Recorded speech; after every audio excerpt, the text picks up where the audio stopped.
itariki 15 z'ukwa kane, rica ryemerwa itariki 10 z'ukwicenda.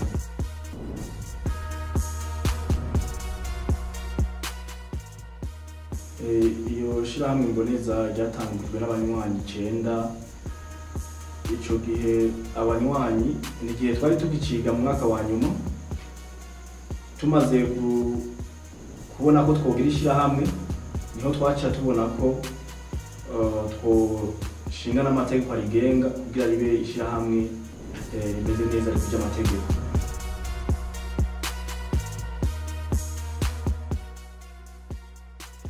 Turamaze gukora ibikorwa bitari bike, turamaze gusohora ifilme ya mbere twasohoye kw'izina Igura Bucagu.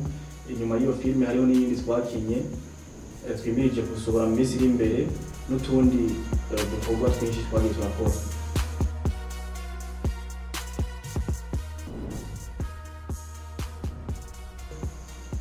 Hariho utuntu tw'udukomedi dukina, tukadukina tugamije kwigisha biciye muri utwo nyene dukomedi canke mu gutwenza abantu.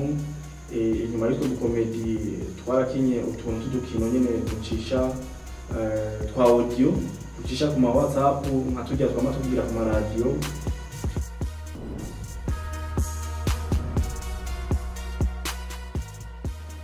Intumbero nyamukuru dufise mw'ishirahamwe Imboneza ry'Imakamba ni kwigisha abarundi biciye muri ivyo bikorwa dukora ibijanye n'imico n'akaranga vyamye biranga abarundi kuva kera na rino.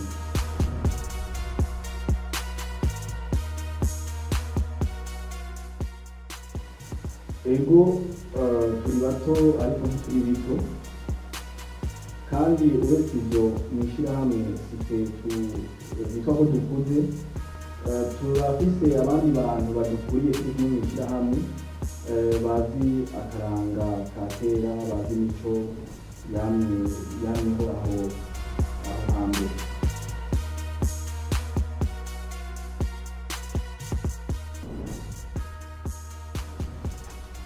Iyindi ntumbero dufise ni ukwerekana ubwiza n'ibikorwa bikorerwa mu ntara yacu ya Makamba. Eka tukaba twifuza nuko bidukundiye tukaronka uburyo bwo kwerekana ubwiza n'ibikorwa bikorerwa mu gihugu cyacu Burundi.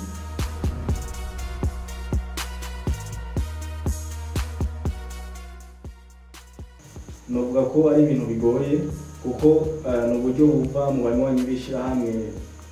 Turaja hamwe tukaraba igikorwa gikeneye gukorwa, hama tukaraba amahera twese dushobora gutanga bwije kuba gikorwe. Hama kandi uburyo kandi buva ku bantu baba batahuye ibikorwa tuba turimo, bakabona ko nabo bashobora kugira ico bafashije kugira nabo vyitwe ko bagize igikorwa gikomeye. Niho ubwo buryo buva.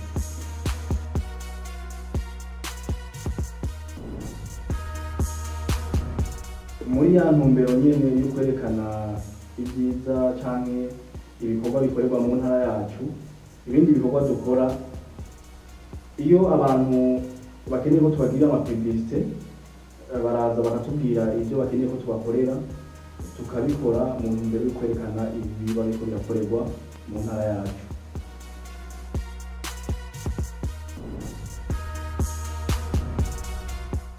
Intambwe tugeze ko turavye aho twatanguriye naho tugeze, novuga ko ari intambwe ishimishije cane. Uretse amasinema menshi tumaze gukina canke utwo dukorwa tumaze gukina twinshi, urabona ko tugeze ku ntambwe yuko tufise studio y'iwacu, studio dushobora guteguriramwo ibikorwa twakoze tutarinze guhamagara ubundi muntu.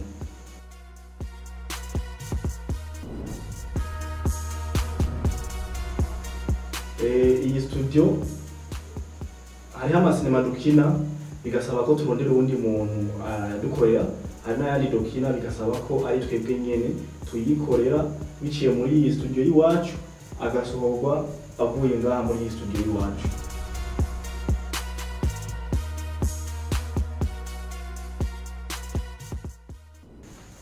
Ni ibintu bitari byoroshe, ariko bivuye kuri kwa kundi twamye twizera ibintu ko bizoza bimeze neza, niko kujya kuntu hariho abantu bagiye barabona ibikorwa two turakora bakabona ko bakwiye kudushigikira, mu nyuma mu buryo bagiye baradushikiramwo natwe niho twaciye tubona ko niho twaciye tugira icyiyumviro cy'uko kugurura studio y'iwacu ishobora kuza irakora ibintu by'iwacu nk'amapublicité baba batubwiye tubakorere, yego ibintu nk'ibyo nyine.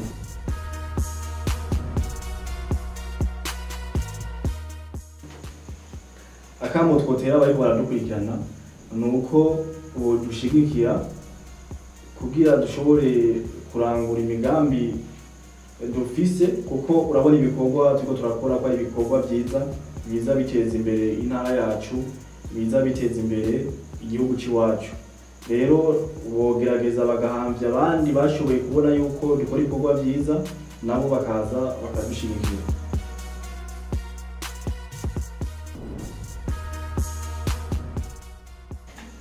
Ego murakoze, Imana ibahezagire, natwe tukaba